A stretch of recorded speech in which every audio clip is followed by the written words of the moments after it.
First time kong nagluto ng salmon na na paksiw. Tapos nilagyan ko ng okra. Masarap kaya to. Tinikman ko ang alat. Lagyan ko na lang ng tubig. Hindi ko na alam kung anong gagawin kong luto sa salmon. Puro salmon kasi yung isda ko. At saka hipon lang.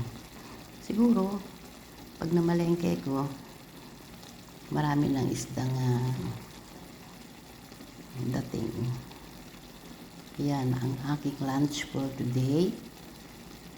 Paksiw na salmon na may okra at talong.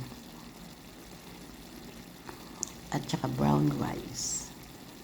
Kahapon, ano ba yung kinain namin? Adobong manok.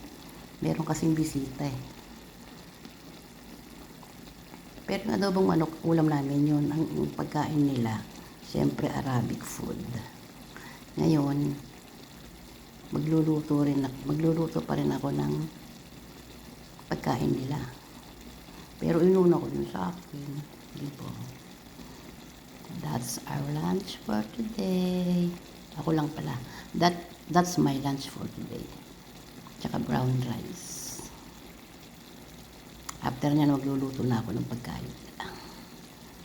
Bye!